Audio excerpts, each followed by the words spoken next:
At the edge of a restless city lived Arav, a man known for his sharp intelligence but constant exhaustion. His days were full, yet his mind was fuller, crowded with regrets of the past, fears of the future, and comparisons that never let him rest.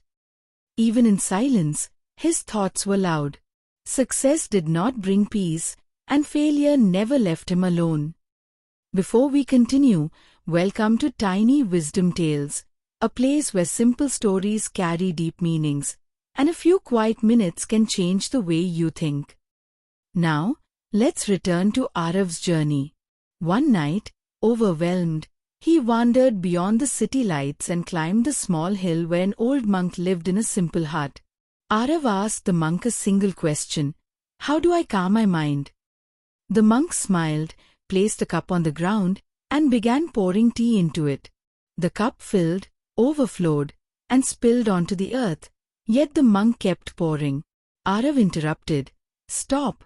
The cup is full." The monk looked at him and said, "Your mind is like this cup. How can I show you peace if it is already full?" The next morning, the monk asked Arav to sit by a quiet river. "Do nothing," he said. "Just sit."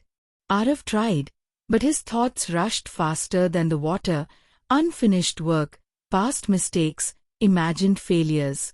Minutes felt like hours. Frustrated, he complained, "I cannot empty my mind." The monk replied, "You are trying to empty it. That is the mistake. Do not fight your thoughts. Let them pass, like leaves on this river." Days passed. Arav returned every morning. He stopped chasing silence and stopped arguing with his thoughts. Slowly, the noise softened. Between one thought and the next, there was space. In that space, he noticed the sound of water, the warmth of sunlight, his own breath.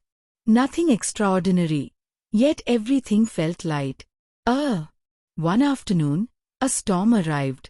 Wind roared, rain fell hard, and the river swelled. Arav panicked, but the monk remained still. "Look," the monk said, "the river does not try to control the storm. It allows it. And when the storm passes, the river is still the river." Arav understood. Peace was not the absence of chaos. It was the ability to remain open within it. When Arav returned to the city, nothing outside had changed. The same noise, the same pressure, the same expectation. But his mind was no longer packed tight. He listened more, reacted less. Problems still came, but they no longer stayed. His mind became like an empty cup, ready, light, and open. And that is the quiet power of an empty mind. Not empty of life, but empty of resistance. NCE. If this story helped you find a moment of peace, like this video and subscribe to Victory Wisdom Tales. Thanks for watching.